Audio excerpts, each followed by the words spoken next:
नमस्कार दोस्तों। The great खली ने पूरी ताकत के साथ इस ईंट को तोड़ने की कोशिश की, लेकिन वो इसको नहीं तोड़ पाया। अब देखिए ये वीडियो।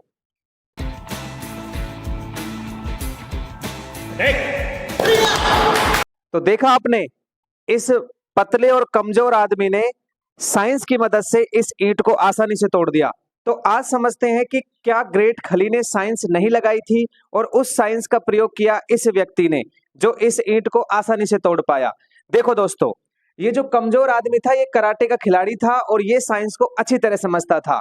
इसे दोस्तों आवेग संरक्षण सिद्धांत से समझा जा सकता है। आप जानते हैं आवेग जिसका सूत्र होता है I बराबर F गुणा T, यानी बल और समय का गुणनफल ही आवेग कहलाता है। अब आवेग संरक्षण के अनुसार अगर कोई घटना हो रही है तो उससे पहले का और उसके बाद का जो आवेग है वो कभी परिवर्तित नहीं होता, यानी आवेग में तो कोई चेंज आ ही नहीं सकता। अब आप सभी ने देखा कि ग्रेट खली ने क्या किया, जो टी यानी समय लगाया ज्यादा, यानी जब उसने चोट मारी उस ईंट या ब्रिक्स के टुकड़े पे तो उसने समय लगाया ज्यादा।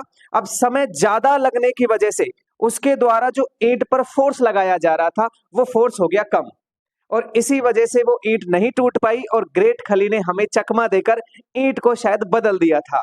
लेकिन उस दूसरे व्यक्ति ने, कराटे के खिलाड़ी ने, जो साइंस को अच्छी तरह जानता था, उसने दोस्तों समय लगाया कम, यानी उसके द्वारा जो प्रहार किया गया था ना ईंट पर, जो चोट मारी गई थी, उस समय उसने समय तो लगाया बहुत कम। अगर समय कम लगाया तो अपने आप ही उसके द्वारा जो फोर्स लगाया जा रहा था उसकी वैल्यू बढ़ गई, और फोर्स की वैल्यू बढ़ने की वजह से ही वो ईंट आसानी से टूट गई।